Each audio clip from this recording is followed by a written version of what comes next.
ಖುಷಿಯಾಗಿ ಅನ್ಸಿದ್ನೇ ಮಾಡ್ತಾ ಇದ್ದೀನಿ. ಎಲ್ಲ ಚೆನ್ನಾಗಿದೆ, ಆದರೆ ಏನೋ ಮಿಸ್ ಹೊಡಿತಿದೆ. ಆ ಕಡೆ ಕೆಲಸ ಮಾಡ್ತಾ ಇದ್ದೀನಿ, ಆದರೆ ಸಂಪಾದನೆ ಇಲ್ಲ.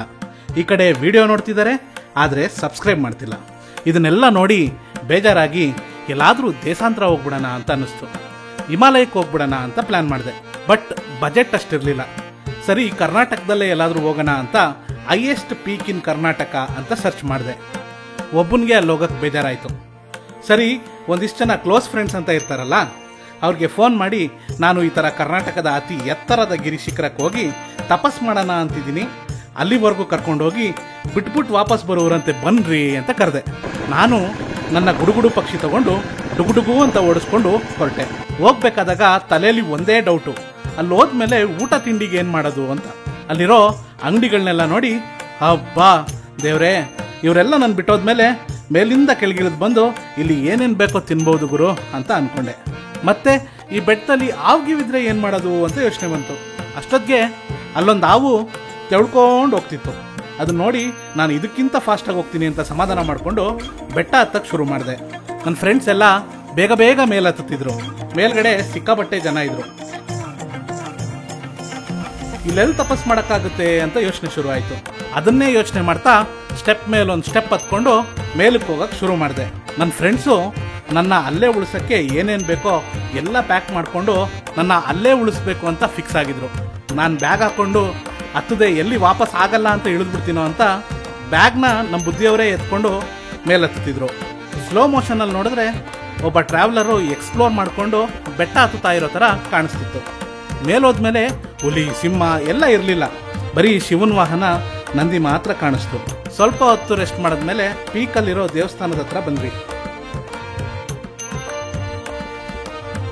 ರೈಟ್ ಸೈಡಲ್ಲಿರೋ ಈ ಗುಹೆಯಲ್ಲಿ ತಪಸ್ ಮಾಡ್ಬೋದಾ ಅಂತ ಯೋಚನೆ ಮಾಡಿದೆ. ಆ ಜಾಗದೊಳಗೆ ನುಗ್ಗಕ್ಕಾಗಲ್ಲ ಅಂತ ನನಗೆ ಗೊತ್ತಿತ್ತು. ಅದನ್ನೇ ಮನ್ಸಲ್ಲಿ ಅನ್ಕೊಂಡು ಸುಮ್ಮನಾದೆ. ಲೆಫ್ಟ್ ಸೈಡಲ್ಲಿ ನಮ್ಮ ಬುದ್ಧಿ ದೇವ್ರಿಗೆ ಸೀರಿಯಸ್ ಆಗಿ ಬೇಡ್ಕೊಳಕ್ ಶುರು ಮಾಡ್ಬಿಟ್ಟಿದ್ರು. ದೇವ್ರೇ, ಈ ನನ್ನ ಮಗನ ಇಲ್ಲೇ ಇರ್ಸ್ಕೊಳಪ್ಪ, ಏನಾದ್ರೂ ಬಿಡ್ಬೇಡ ಅಂತ ಬೇಡ್ಕೊತಿದ್ರು ಅನ್ಸುತ್ತೆ. ಮತ್ತೆ ಪೀಕ್ ಹತ್ರ ಹೋಗ್ತಿದ್ದಂಗೆ ನಮ್ಮ ಬುದ್ಧಿ ಈ ಜಾಗದಲ್ಲಿ ತಪಸ್ ಮಾಡಿ ಅಂತಂದ್ರು. ಜಾಗ ಸರಿ ಅನ್ನಿಸ್ಲಿಲ್ಲ. ದೇವ್ರ ದರ್ಶನ ಮಾಡ್ಕೊಂಡು ಬಂದು ಆಮೇಲೆ ಡಿಸೈಡ್ ಮಾಡೋಣ ಅಂತ ಸುಮ್ಮನಾದೆ.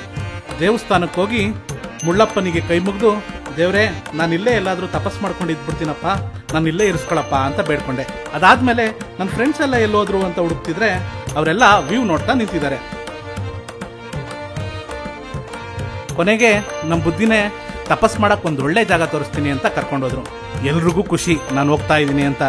ಕೊನೆಗೆ ಒಂದಿಷ್ಟು ಜಾಗನೆಲ್ಲ ಸುತ್ತಾಡಿದ್ಮೇಲೆ ಒಂದು ಕಡೆ ನಿಂತ್ಕೊಂಡು ಆ ವ್ಯೂನ ಎಂಜಾಯ್ ಮಾಡಿಕೊಂಡು ಕೈ ಚಾಚಿ ದೇವ್ರೇ ಕಾಪಾಡಪ್ಪ ಅಂತ ಕೇಳ್ತಿದ್ದಂಗೆ ಒಂದು ಅಶರೀರವಾಣಿ ಕಿವಿಗೆ ಕೇಳಿಸ್ತು. ಅದೇನಪ್ಪ ಅಂದರೆ, ನಮ್ಮ ಮನಸ್ಸು ನಮಗೆ ಒಳ್ಳೇದು ಮಾಡಿದ್ರೆ ದೇವರು ಅಷ್ಟೇ ಸಾಕು.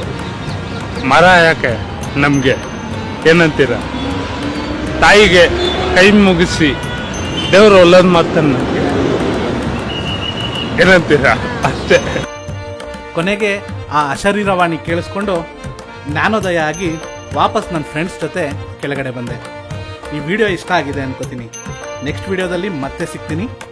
ಅಲ್ಲಿವರೆಗೂ ಲೈಕ್ ಮಾಡಿ, ಶೇರ್ ಮಾಡಿ, ಸಬ್ಸ್ಕ್ರೈಬ್ ಮಾಡೋದನ್ನ ಮಾತ್ರ ಮರಿಬೇಡಿ. Thank you.